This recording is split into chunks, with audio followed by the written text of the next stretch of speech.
All right, we're live. Welcome. I'm going to start by telling you a little bit about what's going on here today.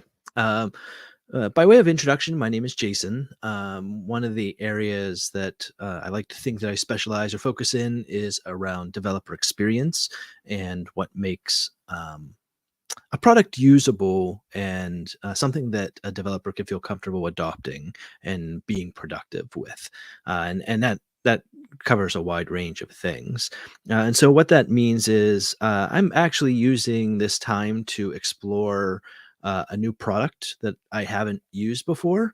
To learn what it is, learn how to use it, and see how far I can get in a short amount of time, and see if I have some early wins and early successes, and then provide a little bit of commentary on what I've observed, what's works really well, what are areas that can be improved, and that we might consider on other projects that any of us might work on. So, by way of code of conduct, I do want to call out that if anyone does join me today, and while that is great, if some folks do, feel free to comment. If I'm not paying attention to the comments right away, I apologize. I'll try to make up for it and pay attention either later in the show or next time. And why that might be, I'll explain in a moment. But as a way of code of conduct, the intention here is to be kind. I'm not here to defame or cause any hardship on any of the products I look at. I really am just looking to learn what I can about the experience. So it really is a growth oriented mindset because developer experience is really it's hard work. This is I'm going to look at things that there are probably lots of people that are pouring a lot of energy in, and they've probably come a long way in terms of making things better and continue to make progress. So I hope that nothing I say is misconstrued as not being supportive of what people are trying to accomplish. So the framework for this show and what I'm trying to do um, does originate from an API Days talk, which really harkens back to sort of this maybe rule of thumb in communications or marketing, where you only have 3 seconds to really get someone's attention and 30 seconds to make a point, right? So that permeates the advertising space. And so this was also used as a framework for thinking about developer experience. If you only have 3 seconds to help someone understand what the purpose of an API is for, 30 seconds for them to figure out how to get started, what the entry point is, and within 3 minutes being able to create an account, execute a call, use the result. Well, that's a really good sign of, you know, pick your as a service, whether it's software as a service, platform as a service, or just some developer tool for that matter, an open source project. Then you can think of this as time to hello world, right? How quickly can I get up and running? I do think that 3 minutes is rather aggressive, or maybe I'm just slow. I don't know. So I'm a little forgiving. Some people say 5 minutes, yeah, as a rule of thumb, or 15 or whatever. So in the spirit of using the 3:33 mindset, anyway, I'm doing this at 3:30 p.m. on sporadic days when I have time and no other meetings or commitments. And trying to see how far I can get. I'll devote at least a half hour. You're basically going to witness the first 30 minutes of me trying to figure out what something is and trying to get started is what we're doing here. So, and the reason we're doing that is because of a thing I usually run, like a customer zero type of program, which is really something from engineering teams and being able to say, hey, before you give it to the first customer, a zero index array, who gets to look at it first. And of course, there is a quality control component. Not saying that customer zero is the same as that. It's also not the idea of testing and production. This is really about the synthesis of everything coming together: docs, tooling, sample code, as well as a product itself. Does that all come together to something that someone can actually use successfully or not? That is the purpose of this customer zero program. I didn't make up the term. I'm just borrowing it from what I've heard others reference in the industry, right? So, the other part of this is it's also okay not to know how to do something, because like when signing up for a new service or trying to use a new tool, the chances are you might be an expert in domain A, but know nothing about domain B. So if we can remove the curse of knowledge, like for a good customer zero tester, is someone who has not used the product before. That removing the curse of knowledge, that really helps in terms of being successful. And the other part of really testing adaptability is throwing an unexpected use case or a real world scenario, which really does require that synthesis. And then the hope is that sometimes this creates learning resources as well. Maybe it's a blog post, maybe it's a new sample app, whatever. But the point is that hopefully there's some good that comes out of it as well. And the way I usually do a thing like this is something called friction logging, or that's a term. It's basically the idea of, hey, keep a log of everything that causes friction in the process, things that slow down the ability to adopt something. And what that means, it could be something that causes frustration because it doesn't work the way you expect, or it's an error message you don't understand, things that seem complex. Well, it's easy. You just have to do A, B, C, D, E, F, G, HYJ while holding your nose and standing on one foot. If something's really complex to use, that's a problem that will show up in adoption. Anything that's not easy to understood or figuring out what the next step, all those things slow things down. So it's really good to do friction logs by including new members, learning from it, regularly checking because things changed and move towards entropy. There's new features added. So looking at that end-to-end experience becomes helpful. And I usually advocate recording the sessions, right? Like the idea of keeping a log originally, it started with, hey, just take some screenshots, copy and paste error message you see, turns out to be a bulleted list, you go and annotate.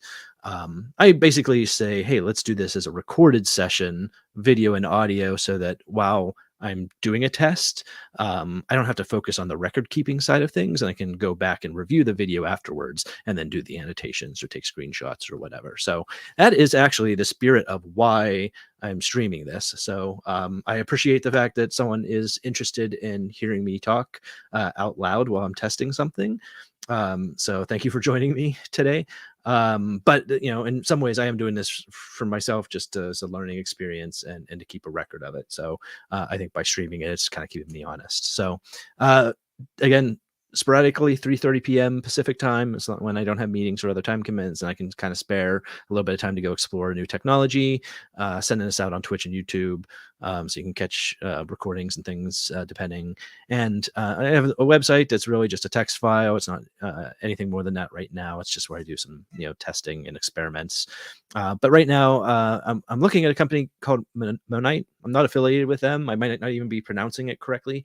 And if that's the case, I apologize. It was something I heard as an interesting product around payments and invoicing and things like that. If I was building an e-commerce website, that's something that I would need to try to figure out how to do.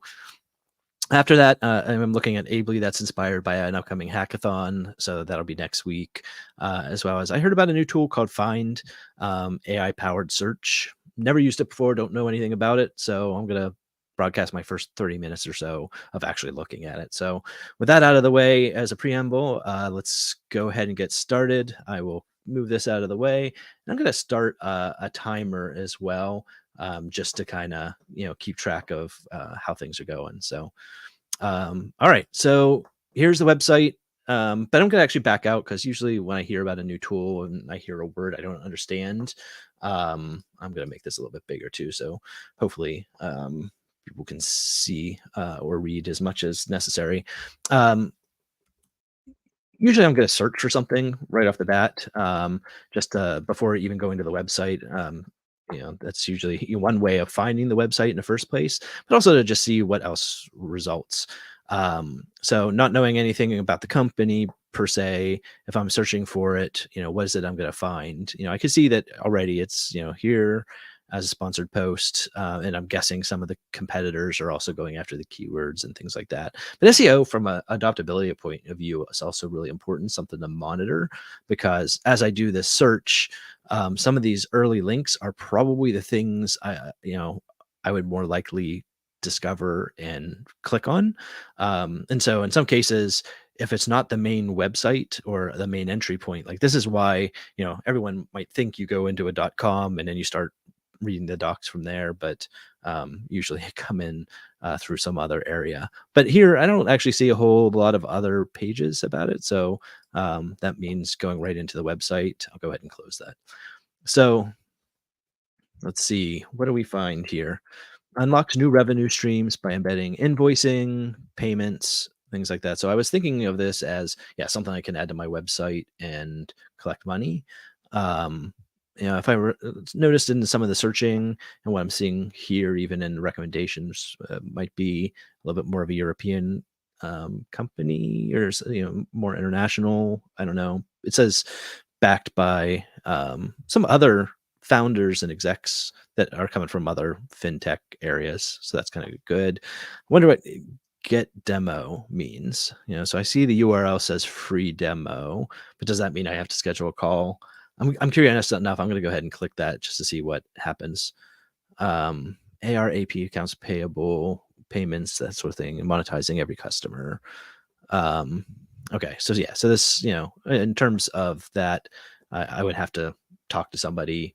If I'm evaluating a thing, I'm probably not looking to talk to somebody yet until I know it's made the cut. Um, I guess I always use another rule of three. If I am tasked with evaluating or finding a solution for something, I'm going to find at least three. I tend to get more than that, but maybe only seriously go into three, and then hopefully one of those will meet the majority of the requirements before I'm ever going to really talk to somebody. So, lists platforms that trust them.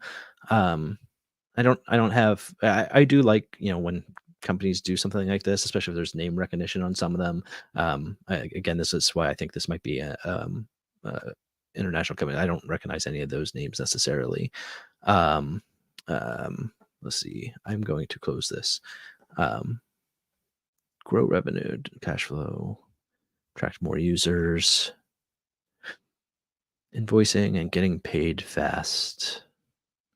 Okay. Well, I do see, so I do usually skim the front page, as you could see. I looked at some of the headers just to try to get a little bit of what the keywords are, what it is. But I'm probably going to go and start taking a look at the information they have under developers as well. Um, at least at a menu glance, invoicing, payments, bill pay. So this may, one click bill pay with any payment method, right? So I may not be thinking of this as like a credit card payment, but, account, you know, facilitating other forms of payment as well, especially for larger like B2B situations. I think that kind of messaging makes it pretty clear. This is not necessarily for consumers per se. Um, and then resources about I do sometimes glance at the abouts, especially if I need to know how reliable a company is, that kind of thing. That's probably a later part of my evaluation on choosing something. But first, I'm going to go ahead and start looking at the developers page just to see if it puts it in a fintech API platform, easy to build invoices, payables, and other finance features in days, not month. Um, mm, okay. Sandbox, CDocs. Wonder what the sandbox is. Okay, so I wouldn't need an account to see the sandbox, which is fine. I'm not sure I'm there yet, right? When I guess if I think about the 333, do I know what they are? Okay, fintech categorically helps me understand what they are. I see right at a glance products, invoicing, bill pay. Um, so it tells me what they are. So, within 3 seconds, right? I mean, I know it's been more than that, but yeah, I think it's pretty clear what they are. So then it becomes, yeah, am I ready to get started yet? I think I'm still, maybe at that evaluation of let me see just a little bit more, what it feels like. So again, I don't know that the sandbox is where I'm at yet. But let me glance at the docs. This could also help a little bit. Um, okay. Um, supercharge your product, finance automation. This is another thing I look for quite a bit is an infographic.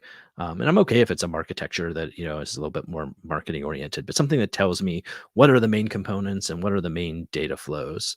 Right. So I have, and how does that relate to whatever it is I'm building? So I have a website, and, probably want to be able to bill my customers and collect payments from them, right? If that is the key use case. So my back end, my front end, there's a data exchange with the Monite API, and that's just about it. Okay. I mean, that's just, I mean, oops. All right. I see someone has added um, a comment, but I don't understand it yet. Promoting. Yeah. Okay. Um, so backend as a service, that seems fine. Um, it's a very simplistic diagram, but that helps. That yes, that if I haven't thought about how my application works, like if I was thinking of it as a single page application or anything like that, then the idea of my front end talking to a back end service would not be a correct assumption to make. But I think most people know in terms of an architecture that you'd want some sort of at the very least a function as a service or something that's kind of an intermediary with any back end APIs you might sign up for. So um, okay. Well, anyways, I got that. But I do like this getting started. Clearly here, step one, get credentials, implement the server side, implement client side, and then here's entities, bank accounts, persons, manage documents, counterparts, metadata, accounts payable, accounts receivable, and accepting payments, drop in. But I wonder what, yeah. Sometimes, so I feel like the words I've seen and how these are categorized are actually pretty helpful, right? Common seems like a reasonable organization for common things. I don't know if that belongs here before. Like I guess I kind of skipped over that pretty quickly. Like I could see that there are entities and things are here, but really it's like, okay, accounts payable, here's a whole category with a bunch of stuff about it. Accounts receivable. Um, there's a bunch of information here, all around payments. Um, and I guess that suggests about positioning that affected accounts payable and receivable come before the payment side of things. On a previous show, if you look for, I played around with Square for the first time.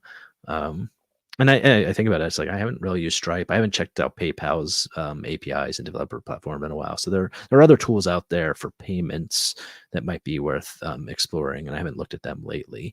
I do like the idea of the invoicing those here, or it's not just accepting the payment, like selling a widget, but actually selling a service means I want you know that sort of payment cycle in my application. So this makes sense. I see React SDK. Um, it's not just a JavaScript SDK, but it's very specifically React. Um, and then essentially, there's a glossary down here, Postman collections. There's other things reference that feels to me like that would be common stuff too. Um, a go live checklist. I do. I read the checklist manifesto once. I really do enjoy when I can see a checklist of here's the things I need to do. Signed a contract with Moonite. Uh oh. When this does communicate something to me that can be helpful, right? If I think of this as a product that might be self-service for developers, that I could go just use this for my service, it sounds like I would need a contract in place. It's not a pay-as-I-go sort of thing. So I kind of stumbled on that, but I think that is actually helpful information. I'm going to kind of see if I can go back to. Oh, okay, so here's the docs homepage. Huh, accounts payable, receivable, start building today, getting help and so there is a forum. Kind of, I do like to look at forums, especially a product where if it offers support, um, you know, it's hard for companies in many cases to offer support that's at the time I want. I don't want to rely entirely on community support, but knowing that other people are happy to share what they're working on is a good check mark for me. So I do see that there are some questions here, but not very many. So it's not super active. It's about a month ago though, and so unanswered. Right, that's a really good sign. Okay, um, but let's see what else. I guess let's say I'm ready to sign up for an account. Let's go see what this onboarding process is like. So I'm at their docs. Click get started, which actually takes me back here. Register your partner account on the partner portal. Now, with live streaming, this is always a risk for me. I might end up getting to a point where there's something I can't answer, but we'll see. So, developer XP, developerxp.com down here, um, Jason, and then xp.com. And then I used a password generator, smart, and generated a new one ahead of time so that I could just copy and paste it. And it's not the, there we go. Um, create an account. Okay, website address must be in a format. Okay, well, told me what was wrong. I highlighted it, so I appreciate that. All right, send a message to activate your account. So I will have to go over to that.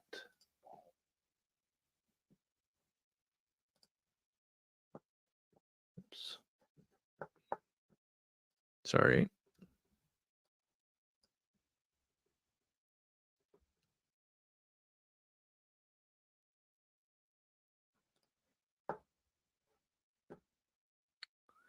Okay, I've got my link.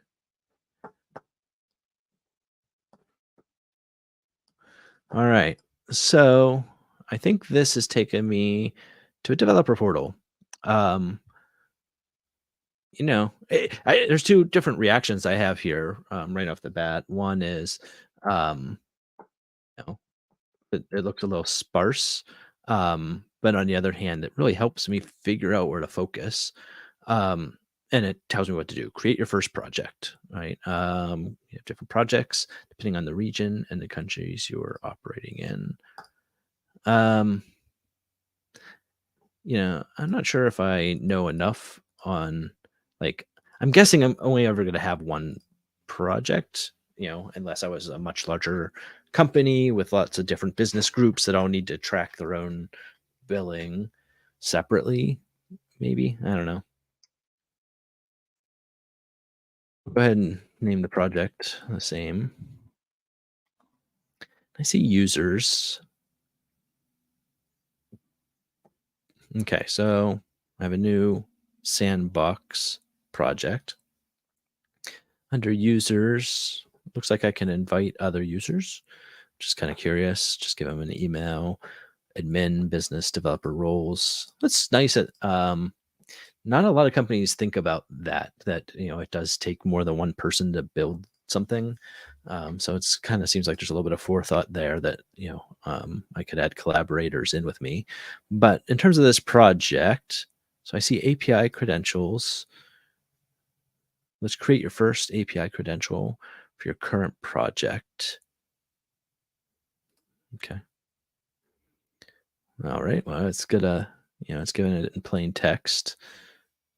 Um, so I won't be able to retrieve or restore this secret. Copy secret and close is yeah. This I think UX wise, this is a little ambiguous. At first, I was like, "Oh, great! I'm going to click this. It's going to copy the secret, but I better copy it here." I think that's a direction, not an action that the button's going to take for me. Let's see. I'm going to have to take some notes. All right. So I got my ID, secret, and you've got it now too, I suppose. It's part of it.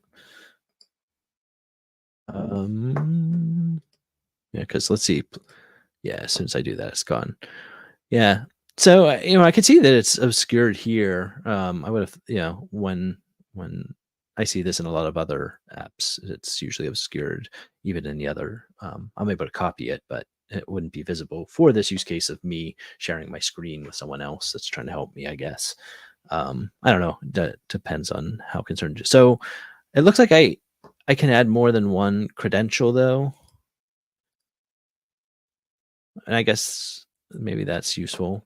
So I think this might be. I want to go back to the getting started. Like I think onboarding wise, that was actually super simple, but it does feel like there's probably a lot of things I have not answered yet. Right? Like okay, default currency. Yeah, and maybe to that point, until I have a contract in place to use the service, I'm not going to be able to accept payments, right? It's like that's the thing I'm thinking right now is that, like, if I was accepting payments from someone, I need somewhere for those to go or for that, to link it up to a business account, that sort of thing. And I'm not seeing any of that in the dashboard. And it might just be that it's not enabled for me somehow. I don't know. So I think there's a few things I'm kind of missing here in terms of how this works from the dashboard. But I haven't really gone through the getting started guide. But I want to say that the onboarding experience so far, at least the sign up process and everything, that was pretty streamlined, which is really, which is good. Because I think, again, in that three, if you only have someone's attention for a short amount of time, you don't want too many delays going through sign up. So I've activated account. I've created a project. Select projects, create project, get API credentials. I did that. And I could see projects invoicing.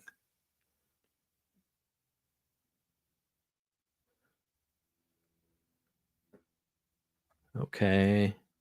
Keep your ID and secret secure. Generate a partner access token. Call post auth token. Passing the ID and the secret. Okay.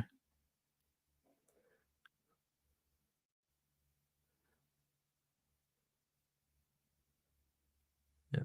And so, I mean, you know, so one of the thoughts I had here, a lot of times the creating an account, I don't know how other people feel about this, if they feel the same way, but I don't usually find creating an account challenging. So the idea of documenting that part of it, um, especially for a relatively streamlined experience like this already, um, but it does sort of in some ways bury the header, which is this access token, which is the part that's going to be really important for me and building something. And I'll drag my IDE over here in a moment, but yeah, I can see, I'm gonna have to make a post request to get the clients. It is interesting that, here's the JSON I have to pass. I want to say this pattern's a little bit different than what I typically see. Because usually, don't you have your ID and secret as a coded header that comes in to get your bearer token and that sort of thing? Um, I mean, it's fine. It just seems I'd have to play with it a little bit. But this gives me a curl example. It gives me the JSON, but it doesn't give me, if their primary interface here is expected to be a React web developer. Um, well, presumably maybe the React web developer's not really doing that piece, the authentication piece, anyways, because that's going to be on the backend service.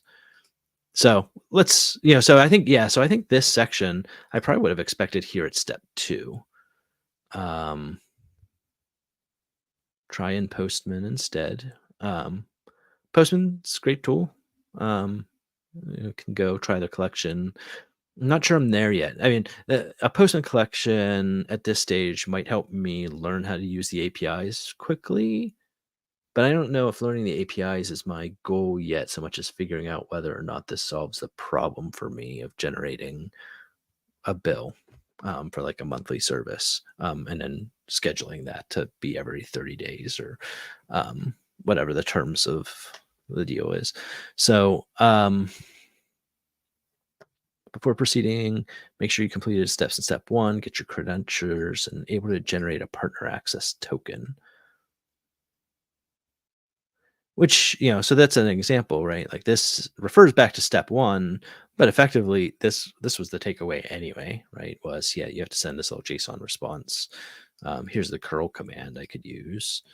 Um, so with that in mind, I am going to let's see. I'm doing something off screen. I'll jump over here real quick. I could close some of these from another project. Um, so I created a folder. Um,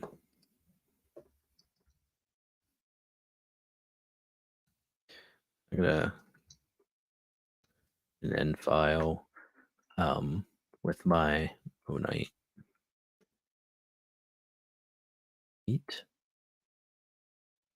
Monite Monite.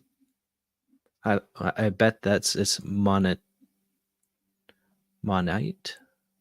Like monetize. I apologize if anyone from the company ever sees this video. Um, I'll have to look it up and try to figure out how to say it. Um, anyway, so there's the client ID and then client secret. I'm going to go ahead and put mine in there and save it so that I have them as environment variables. And then I can use this curl command.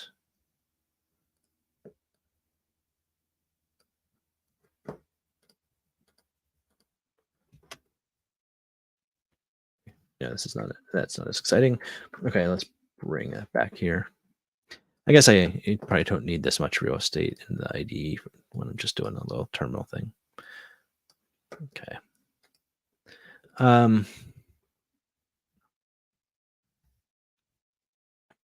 and then let's go back to that website a second here.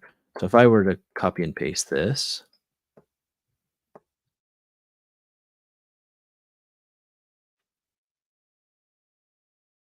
and then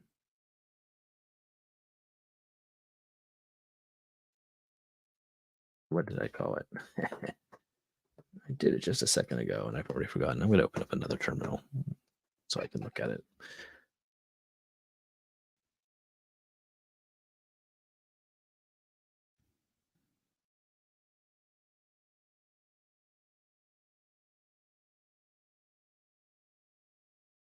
All right.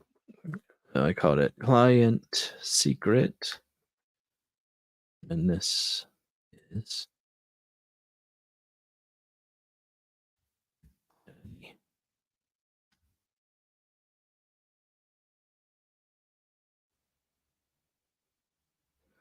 okay.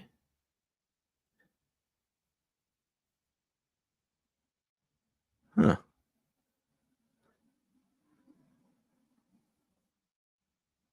Did I mess up? It's all wrapped in a single quote, so it's probably not interpreting my variables. Let's see if I can fix that real quick.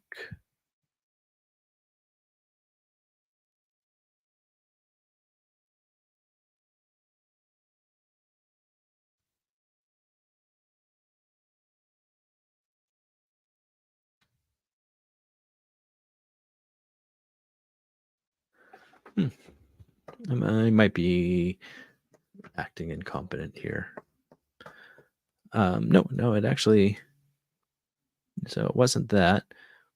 Property name enclosed in double quotes. Okay. Oh, well, okay. So, oh, yeah, I am being incompetent here. Um, I gotta escape of the double quotes because I'm already in double quotes. That's why I don't usually just go ahead and do it. And then these probably have to be quoted as well.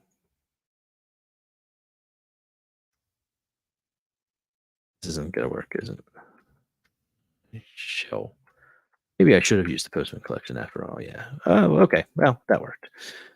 Um, if by worked it means I got my token. At least there's progress, I suppose. Okay.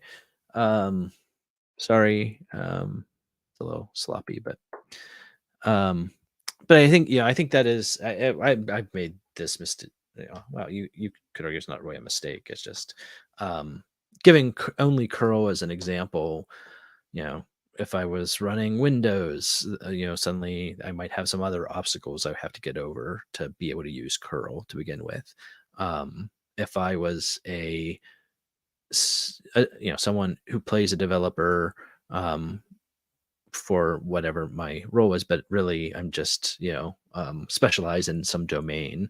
I may not have used curl before, and I would only have used Postman. So it is nice that they do have the Postman collections as an alternative choice that could be made.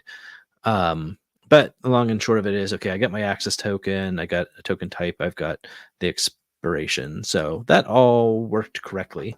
And I do think that it belongs in the server side flow, but I guess that's the part of it here is right. Like I'm not going to run curl as my backend service.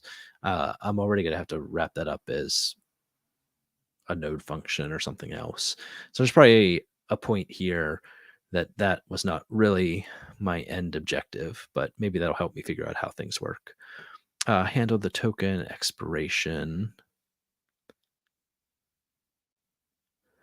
Okay. But I don't need to do anything like that right now. That's an error exception. It's not really getting started. So I'm going to skip over that for now. Creating an entity. For each customer you have in your product, you will need to create a corresponding entity within the platform. Here, you don't need to duplicate all the information you already have. Submit only what's required.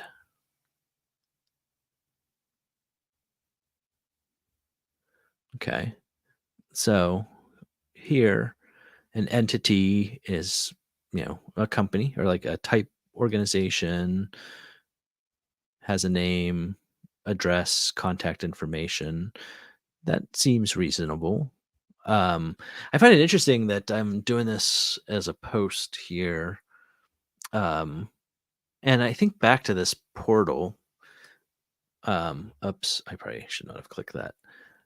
In some ways, it would be helpful to me if I could create some of this with something in the portal to help me get kind of started with some data that I could query as opposed to writing or figuring out. Because right now I'm gonna have to figure out what the different types are. I could just use organization, I guess. But um, anyways, so you create. I guess still I'm maybe mentally thinking of what the concepts are. Create an entity. Then I can update it afterwards. I mean that makes sense. It's probably interesting. So they're using patch instead of put here. I'm not saying it's right or wrong. I just that's not what I'm used to seeing. So a little bit surprised, but it's an interesting convention. I'm sure I might look into that just to see how common that is. Um, entity user role. Now each entity can have one or more users enabled. So um, and they need a role. So I'm starting to wonder a little bit here. So I haven't done one of these shows on a user management type of solution. So Auth0, Okta, or something else. Um, but presumably, if I'm doing any sort of authentication, especially if I'm going to do invoicing and payment and things like that, I'm going to have user records and some system of record that does that. These roles, I guess it's helpful that I'm seeing that, yes, I can make a post request to do it, but presumably I'm going to be integrating with my other system instead. Um, and then suddenly I might have to write a connect, my own sort of connector here. So that's, me doing some mental math of like what it would take to use this as a service for my business. Creating an entity user. Okay. So I can create users and each user has a role. Um, And I think that's where it's again, I don't want to do my user management here because I already have something else that maybe has those details. Um, so then suddenly it becomes, is it necessary for me to have different role management here? I guess it's a maybe a mapping of my user system of record to the types of permissions. I might like a link here just to know a little bit more. Here's the account structure. I still want to. Oh, I like diagrams. I love them. API partner entity 1, 2, 3. Example roles, user management, payable management, comment on payables, to do tasks. Wait, what's a to do task? I guess that goes back to I didn't really read through these entities much, right?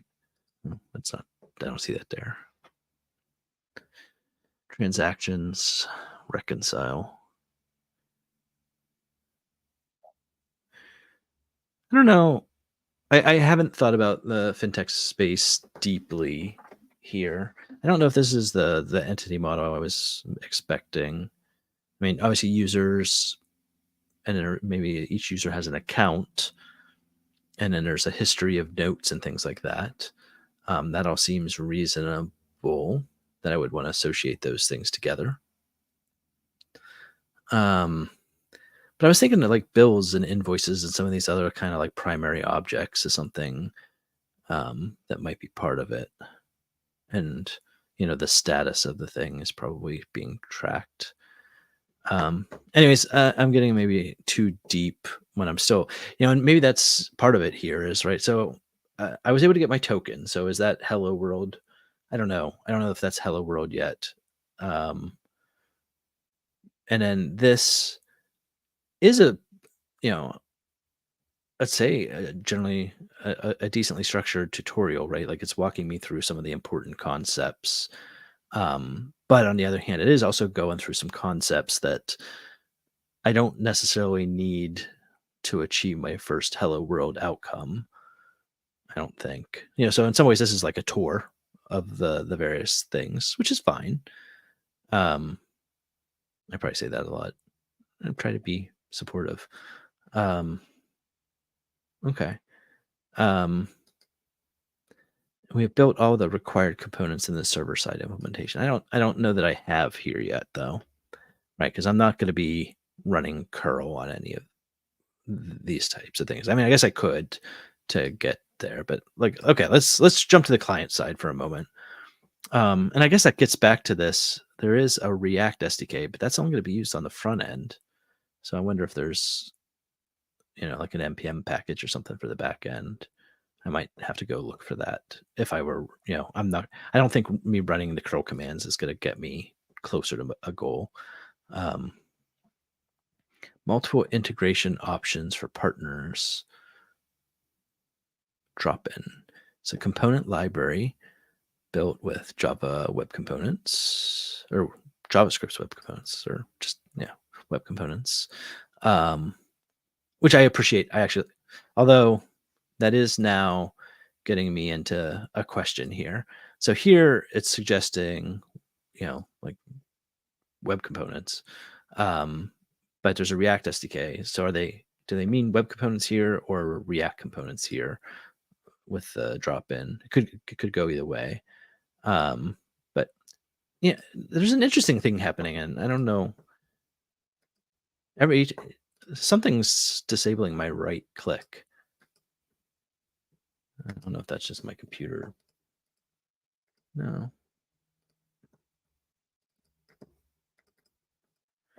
something. I don't know. Maybe there's something's weird. But because like I want to open this in a new window. I guess I can just or a new tab. Okay. npx create React app. Yeah. So these are React components is what I think it actually is.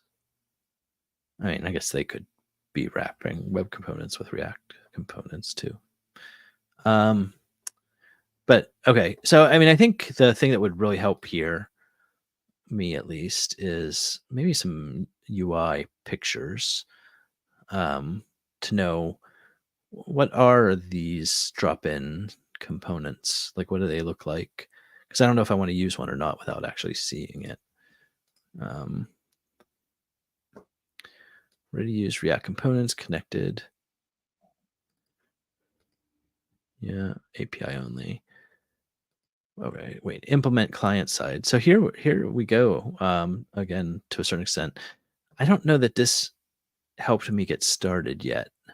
I am still missing a little bit of what it would do, other than I guess I could go through like the React quick start. But is this the same as this?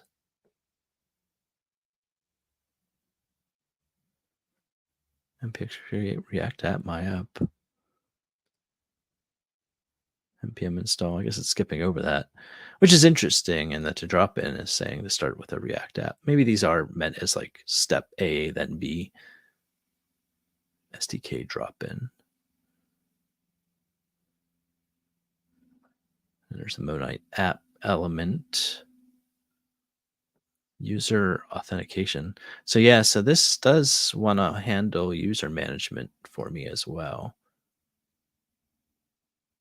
Um, but I think I have to have almost more of a federated kind of login scenario. Like someone logs into my application, I'm not going to use the the finance tool to authenticate the user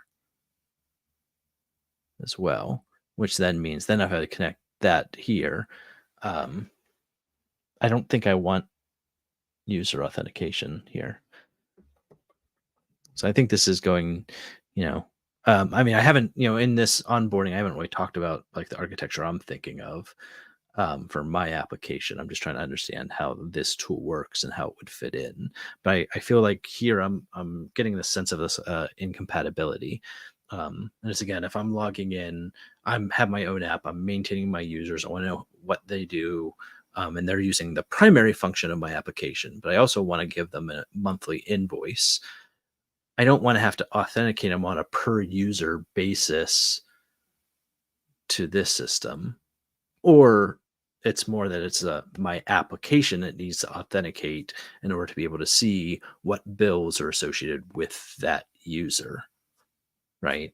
So it's, that user is not going to authenticate to Monite. My application is, and is going to act on their behalf to fetch details about their billing status. Now that all said, maybe that's my naive way of thinking about it because again, I'm not a fintech person. I haven't solved this problem. That's why I'm trying to use another tool to solve it for me. Maybe the idea that my application could fetch anyone's record violates some security principles. So the idea that some user does have to authenticate there as well, so that they are only able to ever retrieve one record, as as opposed to let's say my code has a bug which would allow someone to accidentally retrieve someone else's records. That would be problematic. Um, yeah, maybe I haven't thought about that one. If anyone watching adds a comment about what to do in that scenario, that might be something I can learn more about. So, all right, so I'm at the end of this getting started. I started the timer. I had 50 minutes on the clock, and so I'm under 10. So I've already gone around 40 minutes at this point, and I'm not sure that I've gotten my hello world yet. So I think there's a couple of things. Thinking about the dashboard and how much of the dashboard, especially for some of like these basic things, it's nice that I have the API and this is presenting it in an API first way. But I think some UI elements in the dashboard could help me either bootstrap getting things started so that I have data I can query, or conversely, if the backend, if I'm inserting data, it would allow me to quickly view and make sure that I have that. I could, did I, when I go back here at some point, there was a sandbox. I seem to remember having an opportunity to look at a sandbox. I wonder if that's what I'm actually at already. So if I went back to the developer page, try run our product in a sandbox. Oh, okay. But yeah, so here's the thing is yeah, but I'm not really able to run anything here. I created a product, I got my credentials. I can't even generate a token here. So I think there's a connection here. Yeah, so I'm gonna maybe other people might not know this, but I recognize some of this as readme.com's documentation system. So I know there's an API Explorer here. So in theory, oh, but this layout's a little bit different. So this isn't actually the API Explorer, do I? Oh, there it is. Okay. This is a different layout or a different look and feel than I've seen in others. I was expecting like an API tester to be here that I can actually run. That's not what this appears to be. Interesting.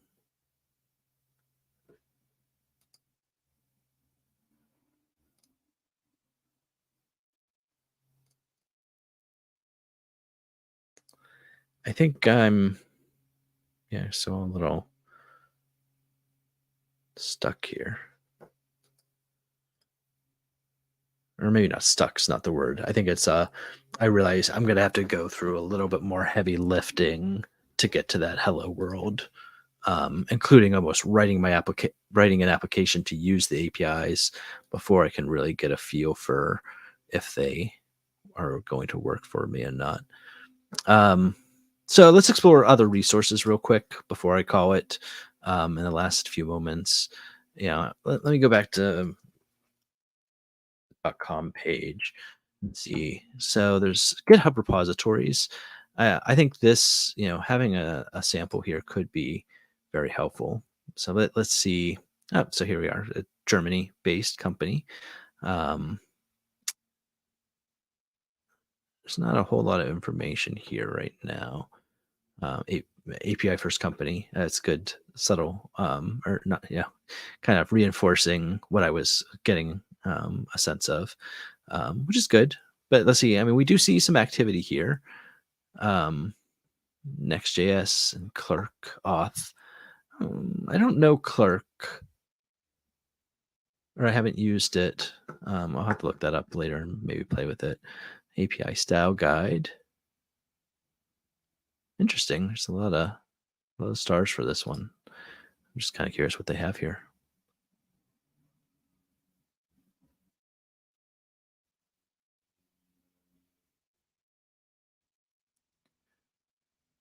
I applaud him for doing something like this, right? Like having these guidelines, having it in public and everything too. That's really great. Um, you know, kind of a certain level of transparency, but also hopefully that leads to high quality APIs. That if it's a yeah. Although I'm actually so here's update. It's using patch. I'm fascinated by this. I apologize. I'm almost distracted, just because again maybe it's common. I just I'm behind the times. I just always would have thought put, but I haven't maybe used this HTTP verb before. Um, okay. All right. Well, so anyways, you have now witnessed. Let's go with my first 45 minutes. I'm going to stop the stream, and I'm going to continue to play with the services a little bit, see if it solves my problem, and put a little bit more energy behind it. Because I think realistically, I'm not going to make a go no go decision on a platform after just 45 minutes. Um, I think. It all depends on like even if I was doing an evaluation of three different ones, companies or three different offerings, I'm still probably going to spend a day on each before I would really conclude which of the three is the one I want to go and push forward with going a little bit deeper into a proof of concept. So with that in mind, there's probably still a few more hours of here of me, actually reviewing their APIs, looking at the spec a little bit more, seeing what it's actually like to call, see if I can run a service, see if that architectural thought I had around user management, if there's a little bit more explanation around that to help me understand it, and then go from there. So hopefully it was interesting, but that's it for today. So thank you very much. Check again, 3:30 Pacific time and whatever your local time zone is, and check out one of the future shows. So thanks. Enjoy the rest of your day.